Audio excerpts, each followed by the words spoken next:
little bit, my next question was sort of focusing on where are these typical areas that you find from a musculoskeletal point of view that are more prone to this tension and pain, or more prone to this secondary compensation that we see as part of some of these injuries?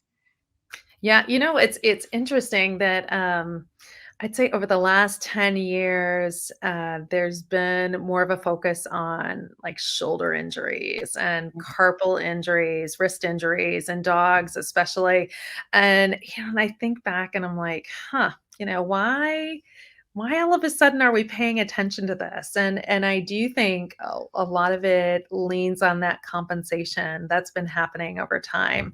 That we may be starting with some hip issues or knee issues, stifle issues, even in a lumbosacral joint, and referring, compensating a lot of these painful points to the front end. So to the neck, the shoulders, the rotator cuff, we might call it. So the tendons of the shoulder, seeing a lot of compensations through there. It's really incredible. And thinking about that onion too, and like peeling those layers away, we may have to address issues up in the shoulder area or the neck area, and then work our way back, and work our way a bit deeper.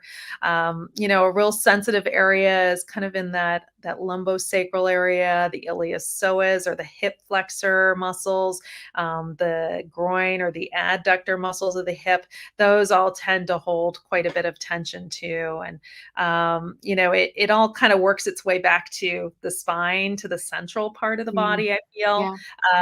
yeah. And so for me to just get my hands on and just to feel that tension, it's really remarkable how it jumps out at you.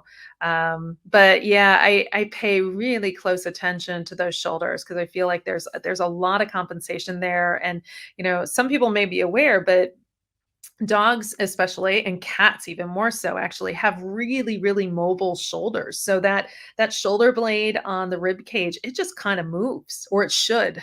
It should just Yeah, move. that's so true. Yeah. And yeah, and a lot of times it doesn't, and it Mm, gets stuck. And that stickiness, it really can cause a lot of problems. And so, but it also is an area that it needs to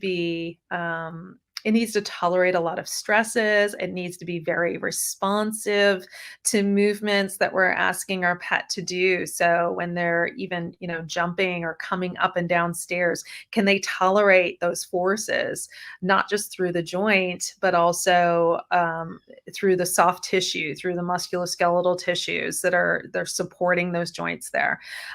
So yeah, so I definitely tend to focus kind of more centrally, more in the spine area, but especially around those shoulder blades, especially around the shoulder joint.